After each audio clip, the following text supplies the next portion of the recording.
막 눈탱이 친다 이런 회사는 비싸다라고 하는데 저희 재무제표 한번 여기 로고 띄워줄 수 있으면 한번 띄워봐 주세요. 이걸로 증명해서 말씀드릴 수 있는 거잖아요. 이거는 목공 5천만 원, 타일 3천만 원 이런 견적서는 비교 대상이 아닌 거예요. 갑자기 공사 진행하다 제가 생각했던 목공이랑 소비자가 생각했던 목공이랑 내용이 다르네요. 전 천장을 안 뚫는다 생각했는데요. 이런 견적서 조심하시라는 거예요. 거기다가 내가 금액을 1억에 하기로 했어. 근데 갑자기 공사가 끝났는데 1억 5천이 돼버리는 거예요. 이것도 전 사기라고 생각해요. 안녕하세요, 얼리자입니다. 자, 오늘 게스트를 모시고 촬영을 하게 되었는데 유명한 디자인 회사 동생이자 항상 고민을 같이 함께 하고 있는 친구이자 자기소개 한번 해주세요. 안녕하세요. 유튜브 채널 운영하고 있고 디자인 스튜디오 운영하고 있는 디자인셔의 이환입니다. 반갑습니다. 잘생겼죠? 제가 환이랑은 원체 친해가지고 인테리어 업계에 대한 전반적인 얘기를 주고받고 하고 있거든요. 인테리어 업계에서 여러 가지 문제점들이 생기는 것들이 있어요. 뭐냐면 인테리어 사기 피해로 고통받는 고객들이 저희 회사에 전화 오는 경우도 있고 환인의 회사에 전화 오는 경우도 있고 이런 문제가 없으려면 어떻게 해야 되지? 라는 얘기를 시청자분들께 전달드리면 어떨까라고 생각을 해서 이렇게 영상 촬영하게 되었습니다. 예전에도 인테리어 피해가 굉장히 많이 일어나고 있었는데 요즘 들어 더 이슈가 많이 되는 것 같아요. 맞아요. 제가 느끼기에는 인테리어 업체를 선정하는 과정에서부터 생기는 이슈가 있고 공사 중간에 생기는 이슈가 있고 공사 끝났는데 생기는 이슈가 있고 이렇게 좀 나눠져 있는 것 같아요. 예전처럼 단순히 좀 벽지 바꾸고 바닥재 바꾸는 정도가 아니라 디자인 공사처럼 하고 싶어하는 이 소비자들도 많아지는 와중에 업체들은 또 일을 수주해야 되니까 좀 무리하게 수주하고 뭐 이런 경우도 있는 것 같고 회사를 운영하는 저희 입장에서 봤을 때는 소비자들이 본인에 맞는 업체를 잘 선정하는 방법에 대해서 몰라서 이런 피해가 생기지 않나 저는 개인적으로 그렇게 생각하고 있거든요. 과거에 비해서 인테리어가 상당히 상향평준화가 된 것 같아요. 문화가 좀 바뀌었다고 생각하는 게 코로나 시국 이후라고 생각을 해요. 왜 그랬냐라고 생각을 해보면 지금 우리가 유튜브를 찍고 있지만 이 유튜브 영향이 굉장히 컸다고 생각을 하거든요. 정보가 정말 세분화되고 다양해졌다고 생각을 해서 소비자의 눈 또한 그만큼 빠르게 높아졌다. 그러면서 이슈들이 계속 발생이 되는 것 같아요. 저도 그 과정을 겪었는데 회사의 명성을 쌓기 위한 방법 중에 하나가 디자인 업체들이 많아지니까 좋은 포트폴리오를 내야 되는데 무리하게 수주를 하는 거죠. 내가 처음부터 이 사람을 속여서 돈을 어떻게 뜯어야겠다 이런 사기의 유형이 아닌 처음에는 정말 잘할 생각으로 공사를 진행했는데 그런 어려운 공사에 대한 경험도 적고 막상 사고가 발생했을 때 대처하는 방식을 모르니까 좀 의도치 않은 사기를 치시는 업체들도 굉장히 많다고 들었거든요. 조금 우리 소비자분들이 판단을 할 때 내가 지금 요구하고 있는 공사가 어려운 부분이면 그만큼 실력이 좋은 회사에 의뢰를 해야 되는 게 당연한데 사람 심리라는 게 당연히 싸고 좋게 하고 싶은 마음이 있으니까 누구나 그렇죠. 저도 가성비 되게 좋아합니다.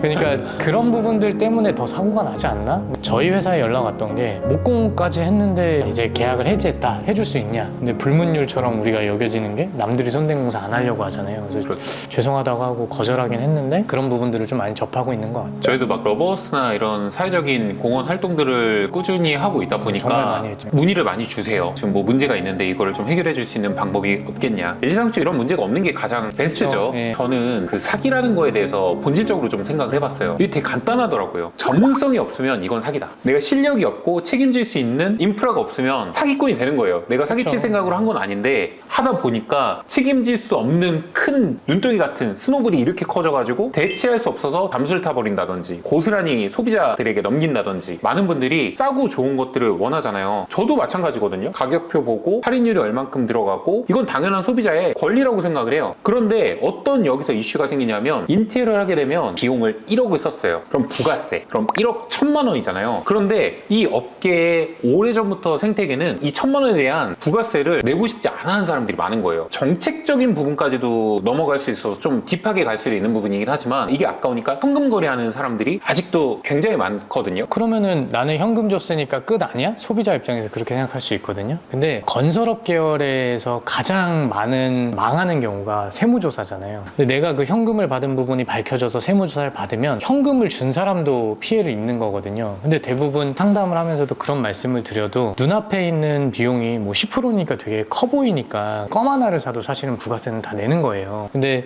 정확하게 따지면은 손으로 하는 일하는 근로자들에 대한 부분은 또 빼야 되고 복잡한 부분이 있지만 공사비분에 사실 부가세는 당연히 내야 되는 거고, 이걸로 인해서 문제가 불거져서 정말 그런 일이 생기면 안 되겠지만 법적인 다툼을 한다든지 이럴 때 오히려 소비자가 더 약자가 되는 경우가 흔히 많거든요. 그러니까 이거는 좀 지켜서 계약을 하시는 게 앞단에 얘기했던 사기 안 당하는 법에 좀 하나에 해당하지 않을까 이렇게 저는 생각을 합니다. 방금 그런 계약 썼을 때 생기는 이슈를 말씀해 주셨으니까 공사를 진행하면서 생길 수 있는 사기 피해는 뭐가 있을까요? 약속된 것과 다르게 공사하는 게 이게 문제인 거죠. 거기다가 내가 금액을 1억에 하기로 했어. 근데 갑자기 공사가 끝났는데 1억 5천이 돼버리는 거예요. 이것도 저는 사기라고 생각해요. 물론 자재에 대한 스펙을 디벨롭을 시키다 보면 거기에 대한 비용은 당연히 올라가겠죠. 똑같은 스펙에 똑같은 자재에 똑같이 하기로 계약을 했는데 말도 없이 혼자 추가 다 해놓고 이렇게 됐다. 저는 이건 문제라고 생각을 네, 하거든요. 이게 정말 중요한 부분이 뭐냐면 상호 간에 동의를 했냐. 인테리어 공사라는 게 짧게는 한 달, 길게는 3개월, 4개월을 공사를 하는데 그 와중에 견적서를 정리해서 서로 주고받는 이 과정이 인테리어 회사들이 작업을 할 사람들한테 받아서 전달을 하다 보니까 조금 딜레이 되는 경우가 있고요. 근데 그 과정에서 공사하다 보니까 목공이 더 나왔어요. 이런 거는 안 된다는 거죠. 근데 내가 싱크대 상판을 칸스톤으로 하기로 했는데 세라믹이나 천연대석을 하고 싶어요 라고 소비자가 얘기를 했다면 이거는 추가비를 내셔야 되는 거고, 갑자기 공사를 하다 보니까 뭐 목공이 더 나왔어요, 도배가 면적이 더 늘어났네요, 이거는 사실상 조금 말이 안 된다. 왜냐면 도면을 서로 같이 그렸으니까 착공 전에 그런 게 조율돼야 된다. 그래서 저희는 현장 진단 보고서를 항상 드려요. 공사하기 전에 우리가 실측을 하잖아요. 실측을 하게 되면 체크리스트를 만들어서 거기에 대한 현장 진단 보고서를 드리고 거기에 관련해서 도면과 이게 실제로 나올 수 있는지 없는지, 거기서 견적 스펙이 완전히 확정이 된 다음에 공사 진행을 하기 때문에 거기에 대한 이슈는 거의 없다고 보는데, 그럼에도 불구하고 인테리어가 현장 높이의 레벨이 3cm, 4cm씩 틀어져 버린 데가 있어요. 바닥 레벨링도 3, 4cm가 이격이 지는 경우도 있고요. 그거는 뭐 표준 시방서에도 제로 레벨이라는 건 없다라고 나와 있고, 그런 걸 물어보신 고객님도 있거든요. 내가 여기서 높이를 재고 저 구석에 가서 높이를 재니까 3cm 차이가 나더라. 하자 아니냐? 근데 하자가 아니에요. 소재가 갖고 있는 물성의 특징이랑 공사 방식에 따라서 좀 차이가 날 수 있는데요. 목수가 수평을 레이저로 띄워서 해도 5mm까지는 좀 차이가 날 수도 있고요. 근데 눈으로 봤을 때 그게 현저히 드러나지 않는 기준점이 있는데, 진단 보고서 같은 걸 주는 회사는 사실 저도 처음 봤어요. 저희는 대신에 고객님을 착공 전에 현장에 모셔서 이 현장 설명회를 한번 진행하는 걸로 대체하고 있고요. 저는 이건 사기는 아니지만 어떤 사례를 경험을 했냐면, 인테리어를 하는 사람들 모두가 공사를 하다 중간에 사고가 나는 경우는 무조건 생겨요. 그게 누수일 수도 있고 사람이 다친다던가. 근데 대표님 회사, 우리 회사 같은 경우에는 당연히 그 책임보험에 가입돼 있고 산재 등록도 다 하고, 근데 그렇지 않다 그러면은 우리나라 법은 일을 준 소비자가 그걸 책임을 전부 져야 돼요. 그러니까 그거를 알고 계셔야 된다, 저는 꼭 생각을 하거든요. 소비자는 나는 인테리어 회사 일을 맡겼는 대로 끝나는 게 아니고 어떤 문제가 생겼을 때 책임질 수 있는지 정도를 보고 계약을 하셨으면 좋겠어요. 누수가 돼서 막 3, 4층이 젖어버리면 진짜 몇 억의 피해가 생길 수도 있거든요. 진짜 몇 억 우습죠. 우습죠. 아까 부가세하고 비슷한 게, 정상적인 견적서에는 보험료라는 게 당연히 첨부돼서 나와야 되는 건데 그게 없이 그냥 공사 내역, 기업 이윤 이렇게 돼 있는 것 자체가 권고하고 있는 식의 견적서가 아닌 거죠. 근데 그런 식의 견적서로 계약을 하셨다가 누수가 생겼어, 혹은 어떤 작업자가 다쳤어, 무시를 하는 거예요. 그냥 나 책임 못 지겠습니다. 그럼 소비자가 책임져요. 네, 그런 일을 미연에 방지하는 게 좋지 않을까? 사기꾼들이 하는 방식이 있거든요. 견적서 낼 때 싸게 견적서 준 다음에 다 해드리겠습니다 해서 공사 중간에 사고가 나면 나무라라 한다든지. 또 제일 중요한 이제 공사가 다 끝나서 입주까지는 어떻게 무사히 한 거예요. 그 다음에 사후 관리가 안 되는 경우도 또 있는 거죠. 그런 부분도 저는 어떻게 보면 일종의 좀 사기지 않을까 생각. 그리고 QC, 퀄리티 컨트롤 하는데 팀원들이 그쵸. 상주해가지고 계속 소통하면서 현장을 감리 보는 게 굉장히 중요하다고 생각하거든요. 현장 소장이 새네 개를 혼자 다 치고 다닌다. 당연히 그 안에는 사고가 일어날 개연성이 훨씬 더 높아지는 거잖아요. 제가 지금 왜 살짝 웃음이 띄어졌냐면, 요즘 마케팅 방식 하나로 스레드라는 걸 많이 하잖아요. 네. 근데 거기서 봤던 글 중에 진짜 황당했던 게 뭐냐면, 인테리어 회사가 인원이 많고 규모가 커질수록 흔히 말하는 소비자가 받아야 되는 견적서의 금액은 올라간다. 조금 동의할 수 없는 게, 우리 대기업 건설사들 보면 막 직원이 몇백 명, 몇천 명인데도 있잖아요. 그거는 그냥 현장 단위로 간접비를 나눠 놓은 거거든요. 작은 회사에 3명이다? 3명이 할 수 있는 현장 개수는 한계가 있고 10명인 회사가 할 수 있는 현장 개수는 더 늘어나겠죠. 사실상 소비자가 부담해야 되는 돈은 비슷해요. 아까 얘기했던 우리가 산재보험료, 고용보험료 이런 것들을 제외할 수 그쵸. 있다고 얘기하고 부가세를 빼줄 수 있다고 얘기하고 대표들이 직접 현장을 감리 보니까 훨씬 더 좋지 않냐. 퀄리티가 높다. 네, 조금 안 맞는 거라고 저는 생각을 하거든요. 왜냐하면 각각의 현장 소장님들은 공사 기술자로서 엄청나게 그 스펙을 쌓으신 분들이 있고 디자이너는 디자이너로서 스펙을 많이 쌓아서 이 전문 분야에 있는 분들이 좋은 건데 사실 대표님들이라고 해도 그분이 어떤 스펙을 갖고 있는지 소비자는 잘 모르잖아요. 이거 좀 과하게 얘기하면 삼성 TV가 있으면 이재용 회장님이 와서 설치를 해야 이게 더 안정적이다. 네, 그 정확한 표현입니다. 좀 너무 크긴 그쵸. 하지만 범주가 너무 막 다르긴 이렇게 하지만. 범주가 다르긴 하지만 저도 직원을 2명 데리고 할 때가 있었거든요. 여기엔 리스크가 되게 많이 따라요. 뭐냐면 대표가 아프면 그냥 끝납니다. 그냥 맞아요. 올스탑. 이 리스크를 갖고 해야 되는 거예요. 아까도 얘기했던 것처럼 싸고 좋은 건 없다는 말이 리스크를 많이 갖고 해야 되는 거예요. 위험 부담을 안 왔으니까 싸게 한다라는 거는 제 입장에서는 너무 큰 모험이지 않나? 그건 소비자의 판단인 것 같습니다. 요즘 유튜버 또 활성화되니까 결국엔 소비자 입장에서 좋은 업체를 선정하는 기준이 좀 있을까요? 저는 명확하게 얘기할 수 있는 게 유튜브만 보고 그걸 선정하는 게 아까 얘기했던 리스크를 안고 공사를 하겠다는 것과 똑같을 수 있어요. 우리가 책임을 질 수 있는 업체냐를 사실은 사람만 보고 하면 안 되고 아까 얘기했던 재무제표도 좀 봐주셨으면 좋겠고 이 회사의 업력이 얼마나 되는지 팀 구조는 어떤지 결국은 그 회사가 어떤 포트폴리오를 쌓았는지를 자꾸 봐줘야 된다는 거죠. 진짜 난 그게 핵심인 것 같아요. 다른 것보다도 이 레퍼런스를 정말 보유하고 있고 거기에 대한 준하는 실력과 전문성이 있는지 이게 핵심인 것 같아요. 그렇죠. 안 할 거예요. 레퍼런스를 그래도 갖고 있다면 모험을 걸어볼 만할 수도 있는 거죠. 전 그래서 레퍼런스가 제일 중요하다고 생각해요, 사실. 그러니까 믿을 수 있는 게 그들이 걸어왔던 어떤 레퍼런스를 봐야 된다라고 말씀을 드리는 거고 저기 가니까 뭐 3천만 원 더 싼다는데요. 어떤 기준으로 3천만 원이 싼지 저도 모르겠는데 소비자가 그렇게 얘기를 하시니까 좀 안타까울 때가 있죠. 저희는 어떤 케이스가 있었냐면 이거 말하기가 조금 껄끄러워지는데 그런 저 얘기를 업체가 소비자들이 듣고 싶어 할 거예요.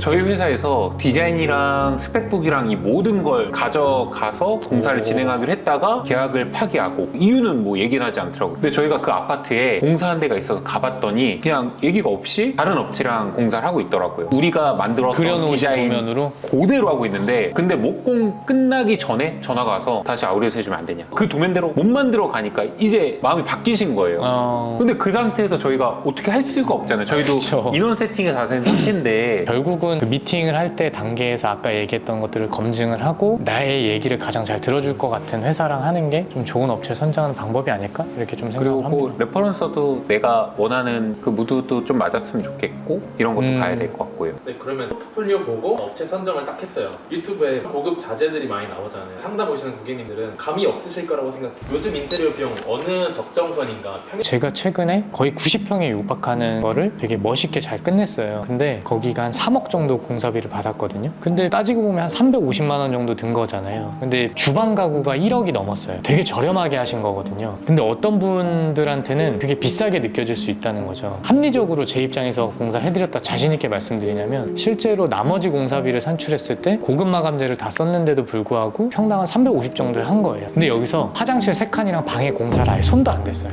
그러니까 되는 거예요. 근데 내가 전체를 다 고치겠다. 그러면은 90평대 공사하면 뭐 4억, 5억이 우스울 거예요. 그러니까 소비자분들도 내가 알아야 되는 거는 내가 공사를 어느 정도 하겠다는 거를 그래도 가이드라인을 잡고 업체를 3-4군데 만나다 보면 견적이 유사하게 나와요. 차이가 나도 제가 장담하건대 5%에서 10% 차이지 20-30%가 차이가 났다? 그럼 아까 얘기했던 사기당할 확률이 높아지는 겁니다. 말이 안 되는 거거든요. 같은 스펙으로 공사 범위를 똑같이 지정했는데 공사 금액이 20-30%가 차이 난다? 그럼 물어봐야 돼요. 가구를 그냥 통으로 뭐 5천만 원 써놨는데 이 가구 5천만 원이 뭐뭐뭐 넣으신 거예요를 물어보셔야 된다는 거죠. 그 한 장짜리 견적서가 제일 위험한 거예요. 오히려 견적서에 장수가 많이 들어오는 게 좀 더 명확하고 좋은 회사라는 거죠. 뭐 타일이라고 한다면 해배당 단가가 적혀져 있어요. 자재값 얼마, 시공비 얼마, 천장에 대한 면적에 대한 해배당 단가가 정해져 있어요. 이걸 한 줄로 쓰시는 분들이 있어요. 목공 5천만 원, 타일 3천만 원. 이런 견적서는 비교 대상이 아닌 거예요. 내가 공사할 면적 대비 얼마의 금액이라고 견적서가 맞는 거지. 갑자기 공사 진행하다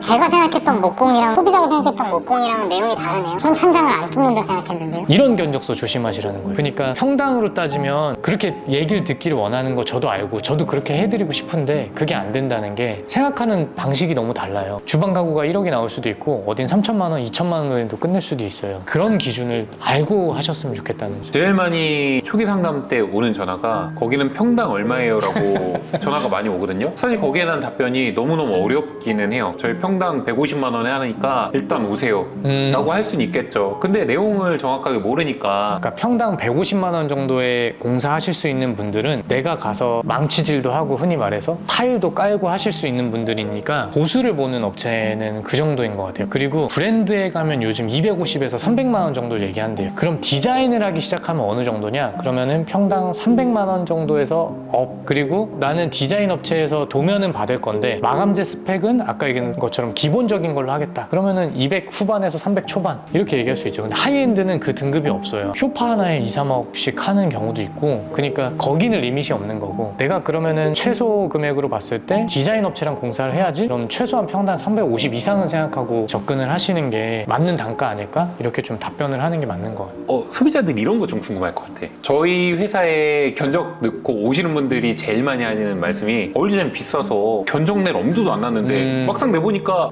금액이 괜찮은데요? 라는 얘기를 되게 많이 하시거든요. 저는 재물을 제가 계속 보고 있거든요. 저희 작년에 6.8% 영업이익 냈어요. 6.8% 이익률은요 정말 낮은 액수예요. 그죠. 뭐 음식 장사를 한다 그러면 그러니까요. 보통 15%에서 25% 사이가 체인점이라고 하고, 개인이 어떤 메뉴를 개발하신 분들은 네. 30-40%를 얘기를 하는 실정이니까. 그래서 저희 회사는 항상 슬로건이 신뢰거든요. 신뢰를 주고 신뢰를 받을 수 있는 회사가 되자. 그래서 저희는 영업이익이 21년도부터 쭉 보면은 6%에서 7%대 왔다 갔다 하고 있어요. 그런데 왜 이런 얘기를 들어야 되는지 막 눈탱이 친다, 이런 회사는 비싸다라고 하는데, 저희 재무제표 한번 여기 로고 띄워줄 수 있으면 한번 띄워봐 주세요. 이걸로 증명해서 말씀드릴 수 있는 거잖아요, 이거는. 한정된 예산으로 어렵겠지만 집을 좀 고급스럽게 만들 수 있는 법은 없어요. 대부분의 아파트들은 1.7m, 2.2m 안에 있는 되게 작은 화장실에서 쓰신단 말이에요. 그럼 과감히 그런 쪽에서 돈을 쓰지 말고 내가 명확하게 눈에 보이는 곳에만 투자를 하고 그걸 주방에다 더 투자를 하시면 확연하게 디자인이 좋아질 거라 저는 확신합니다. 그래서 기획력이 중요하다고 느껴요. 저도 기획력이 가장 중요하다고 생각하는데, 저는 디자인을 항상 제안할 때 집의 가치가 떨어지지 않는 디자인을 제안을 많이 하는 것 같아요. 예를 들어서 나중에 이 집을 매각했을 때까지 매각했을 때도 이 가치가 온전히 보존될 수 있는 그런 디자인을 많이 얘기를 드리거든요. 왜냐면 결국에 이 집을 평생 쓸 수 있는 사람도 있겠지만 팔 수 있는 사람도 있을 거고, 그래서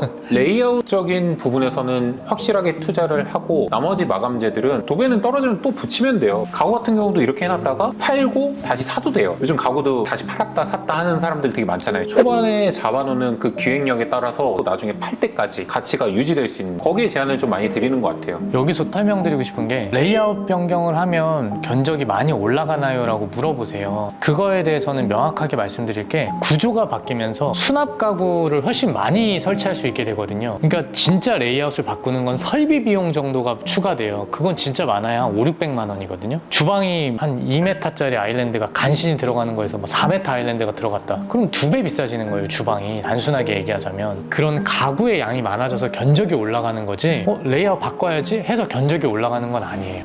되게 좋은 팁이다. 두 인테리어 대표님들을 모셨는데 결국에는 왜 우리가 인테리어를 해야 되는지. 저 또한 제가 고친 집에서 지내고 있고 또 주방 거실도 바꿨거든. 디자인된 공간에 살아본 사람만 아는 그게 있어요. 내가 눈 뜨자마자 기분이 좋을 때가 있고, 혹은 이런 집에 내가 산다고 하면 요리를 하기 위해서 저 아일랜드 뒤에 서 있을 때, 내가 초대한 손님이 여기 앉거나 가족들이 서 있을 때 흔히 말하는 자부심, 자존감이 엄청 좋아질 것 같아요. 그것뿐만 아니라 저는 편리함이 시간의 단축에 있다고 얘기를 하거든요. 아까 얘기했던 레이아웃이 좋아지면 시간이 단축돼요. 요리하는 시간이 단축될 거고, 빨래하는 시간이 단축될 거고, 옷을 정리하는 시간이 단축되겠죠. 그럼 일상이 좀 달라진다. 여행을 가는 가장 큰 이유는 전혀 경험하지 못했던 것들을 경험하거나, 혹은 그 호텔에 그 주는 안락함, 특이함, 특별함, 이런 것들을 경험하기 위해서 가는데, 그게 내 일상 속으로 들어온다면 얼마나 좋을까? 그렇기 때문에 인테리어는 정말 중요한 가치다라고 생각을 하고 일을 하고 있고, 제가 하는 일이 시간으로 따졌을 때 집에 머무는 시간이 제일 길잖아요. 자는 시간들 포함해서. 거기에 큰 영향을 주고 있기 때문에 좀 더 자부심을 갖고 일을 하는 것 같아요. 저도 비슷한 맥락이긴 해요. 이한 대표님이 이미 말씀을 너무 잘 해주셔서, 이런 공간에 살아보면 정말 행복합니다.